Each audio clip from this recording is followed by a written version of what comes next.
Good morning, good afternoon, or good evening, wherever you are and whenever you are. Welcome to Season 3, Episode 11 of The Devil and the Deep Blue Me, and I am your host, Rich Bruck.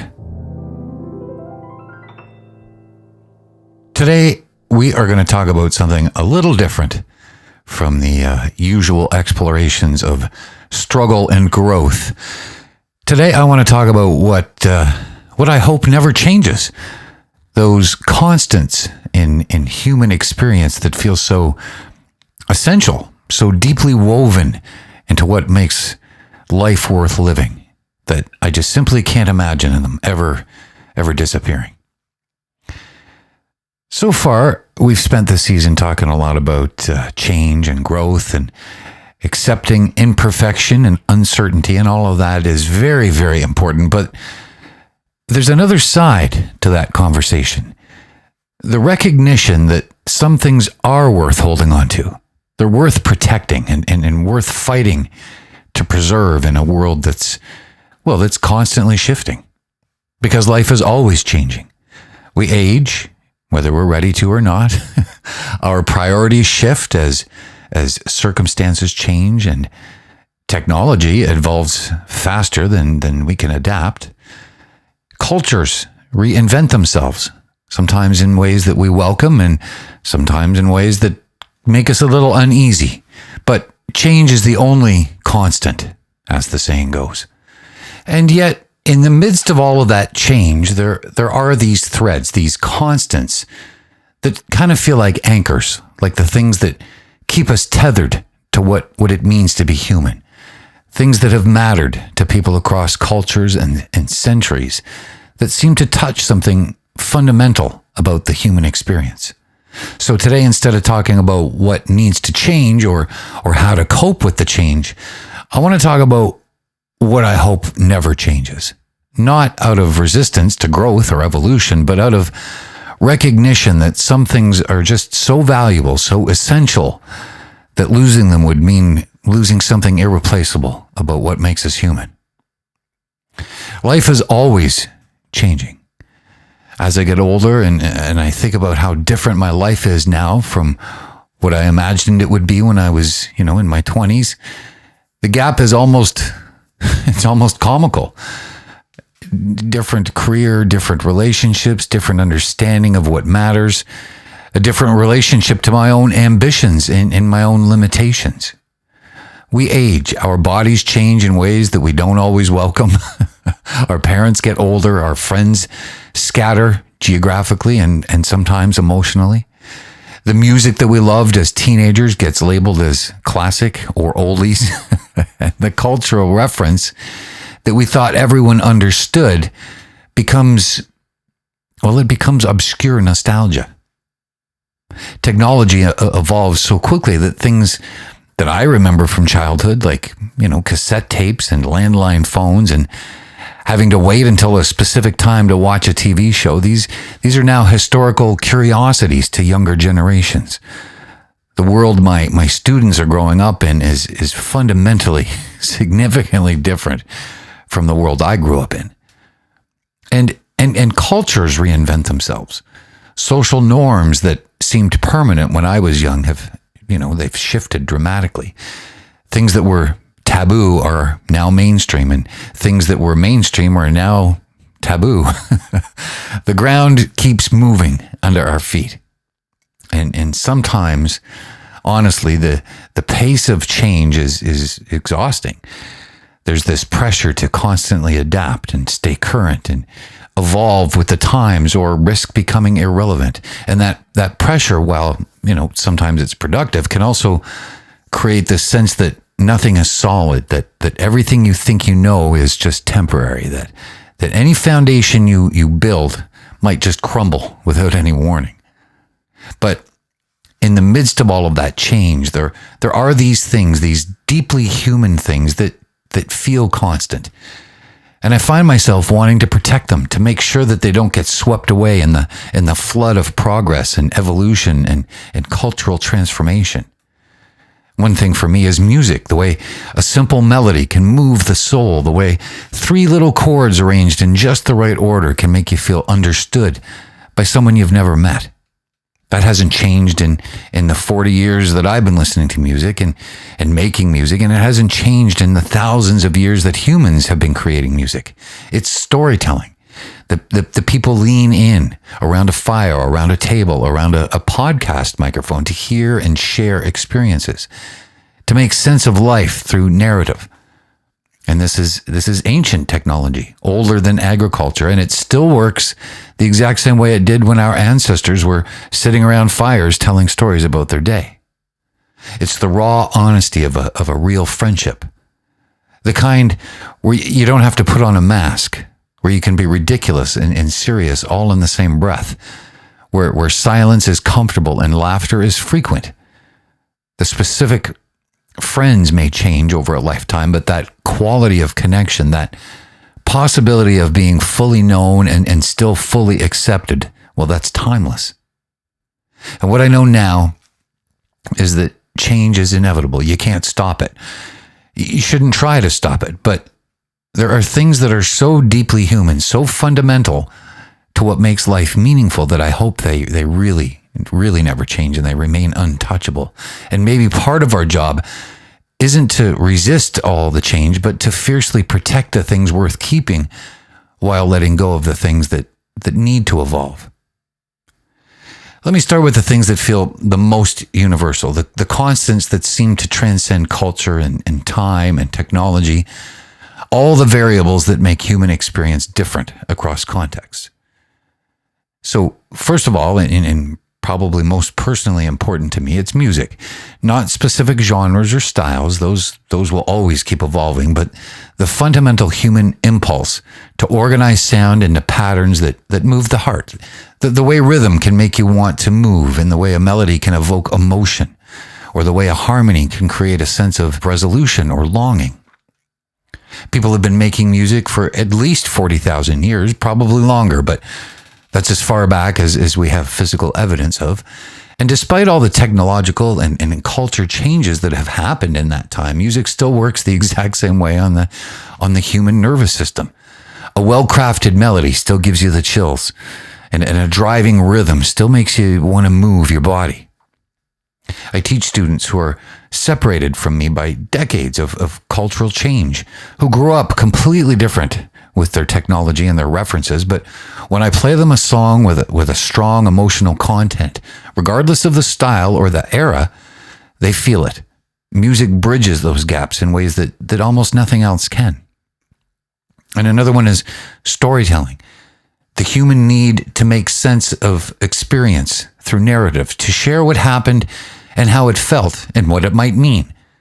And we've been doing this since we developed language, and probably before that. Cave paintings are stories. Oral traditions are stories. Books, films, podcasts, all just different delivery mechanisms for the exact same ancient impulse. And stories still work the same way that they always have.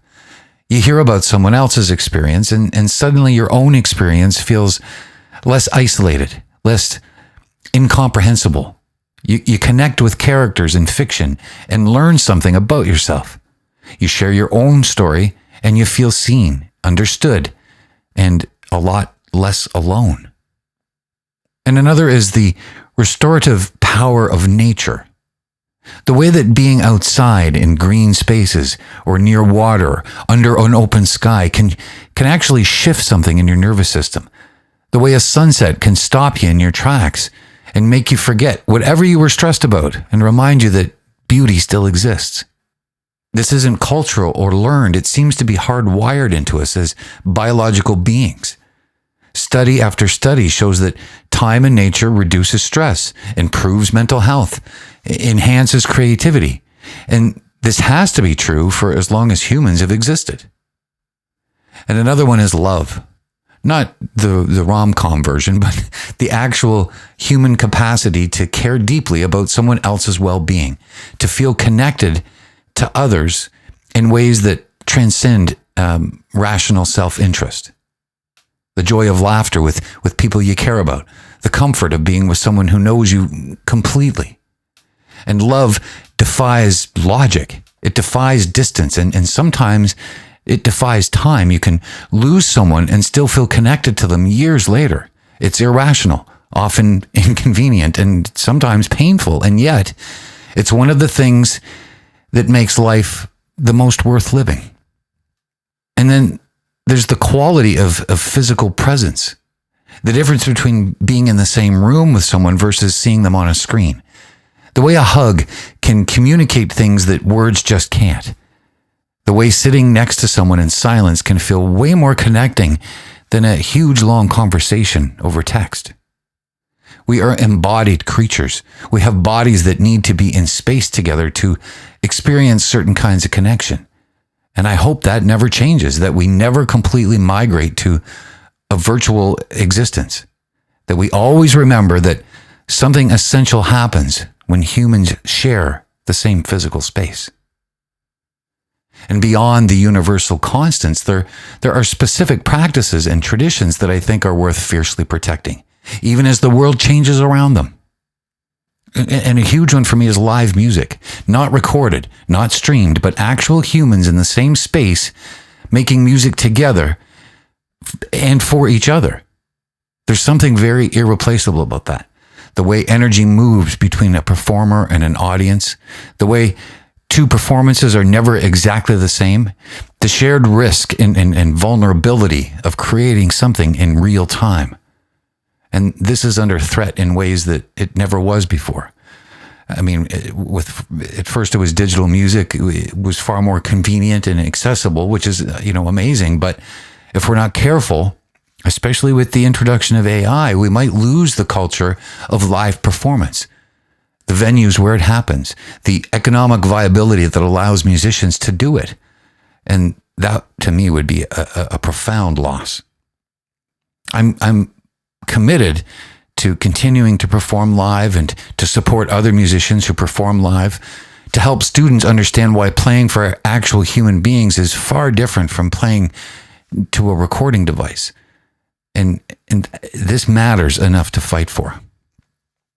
And another one is the tradition of in-person teaching and mentorship, the kind where you're in the same room with someone who knows more than you and watching them demonstrate and asking questions in real time and having them adjust your technique by showing you with their own hands. Online teaching can be valuable, and I do it whenever it's necessary, but something is definitely lost when all instruction is mediated through screens. The subtle reading of the body language and the immediate feedback and the way you can adjust your teaching in real time based on what you're sensing from the student. And that all requires presence. And another one is the practice of handwritten communication. Letters, notes, cards, anything where someone took the time to physically form words with their hand, where you can see their handwriting and sense their presence and the imperfections and the personality of how they form the letters. And this is becoming increasingly rare, almost quaint. But there's something about receiving a handwritten note that conveys care in a way that digital communication just doesn't. It says, I took the time. I thought about you specifically, and I made something physical that only exists because of you. And I think another one is the ritual of shared meals, not eating while looking at phones, not grabbing food on the go, but actually sitting down with people and sharing food together, breaking bread, as the ancient phrase goes. And this is one of the most ancient human rituals, and it still works the exact same way it always has. Food tastes better when it's shared. Conversations flow differently over a meal. Something about the combination of nourishment and company creates conditions for connection that are really hard to replicate otherwise. And another is the preservation of unstructured time, especially for children, but really for everyone. Time that isn't scheduled, time that isn't optimized or mediated by screens, time to get bored, to figure out what to do with yourself, to create games or stories or art from whatever's at hand. This kind of time is where creativity develops, where you learn to entertain yourself, where you discover what actually interests you versus what you've been told should interest you. And it's increasingly rare in the world where every single moment can be filled with content, where every child's schedule is optimized for achievement. All of these practices are under pressure from efficiency, from technology, from the pace of modern life. And I understand the forces pushing against them, but I think they're worth protecting. They're worth deliberately preserving, and definitely worth fighting to maintain space for, even when they're not the most convenient option.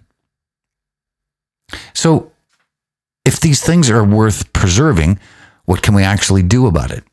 How do we protect what matters while still living in the world that actually is? Well, I think it starts with individual choices that, when multiplied across many people, create the conditions of these constants to survive.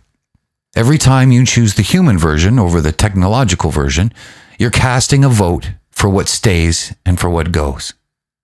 So for live music, go to shows, pay for tickets, support local venues, be a good audience member, be present and attentive and engaged. If musicians can't make a living playing live music will disappear or become something only wealthy hobbyists can do. And for in-person teaching, when you can, choose face-to-face instruction over online. Take lessons from actual humans in actual rooms. Learn skills that require physical demonstration, and support teachers who are trying to maintain the tradition of embodied instruction. I do charge slightly less for in-person lessons than I could get because I want to make it accessible, because I believe in it enough to subsidize it with my time and my income. Not everyone can do that, but we can all make choices that support what we value. Write letters, send cards, thank you notes, birthday messages on actual paper. It doesn't have to be long or eloquent. It just has to be personal and physical. And for shared meals, try to make them a little sacred.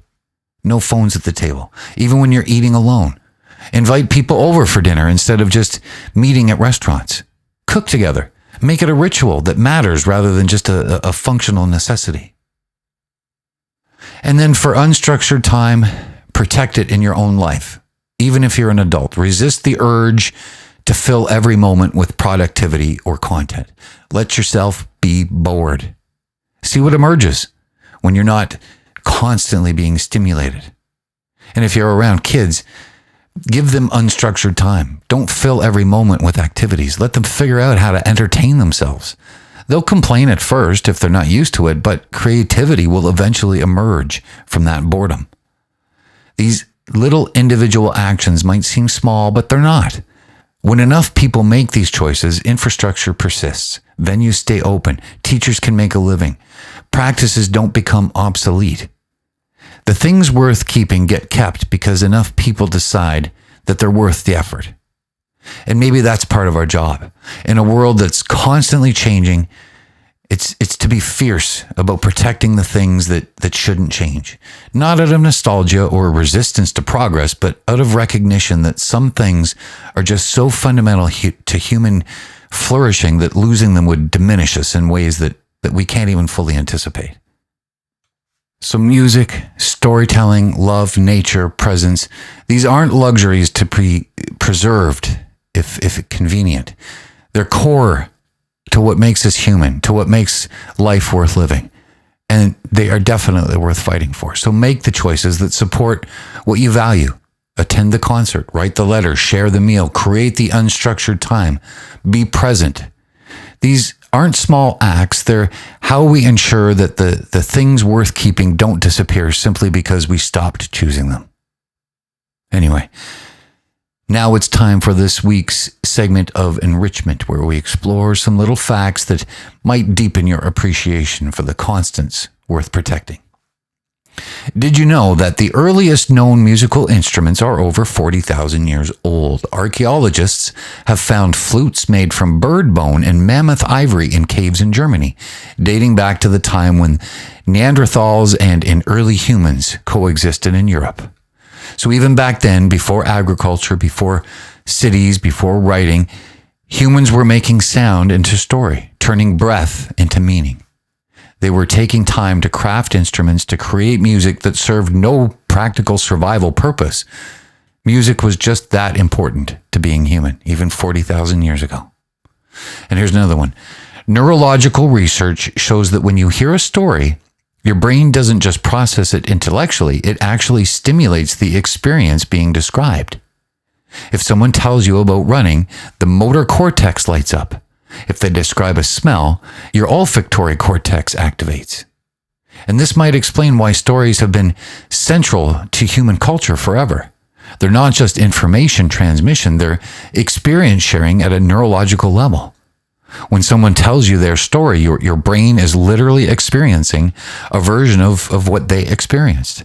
And that's not something technology invented. That's ancient biology that still works exactly the same way. And here's a fascinating finding. People who spend at least 2 hours a week in nature report significantly better health and well-being than people who spend no time in nature. And here's the interesting part. This is true regardless of whether those 2 hours are broken up into small chunks or taken all at once. So what's interesting about that is how consistent and reliable the effect is. It's not cultural or trendy, it's biological. We evolved as creatures who spent most of our time outside, and our bodies and our brains still expect that. They still function better with regular contact with the natural world. So there you go. Some needs don't change just because our circumstances have changed. We might live in climate-controlled buildings now, but we still need the exact same things humans have always needed: music, story, nature, and connection. These aren't nice-to-haves that we can optimize away. They're fundamental to functioning well as human beings. From 40,000-year-old flutes to the neuroscience of storytelling, right down to our biological need for nature, the evidence keeps showing us that some things are constant, and for good reason. They've survived this long because they matter, because they meet needs that don't disappear just because the world around us changes. So there you have it, friends. That's episode 11, a reflection on what I hope never changes, on the constants worth protecting in a world that just won't stop evolving. And by the way, recording this episode made me think about what I want to be able to say at the end of my life. Not that I kept up with every new trend or optimization, but that I protected space from the things that make life feel meaningful. That I showed up for live music, wrote letters to people I care about, shared meals without screens, and spent time outside. And that I was always present for actual moments instead of always documenting them.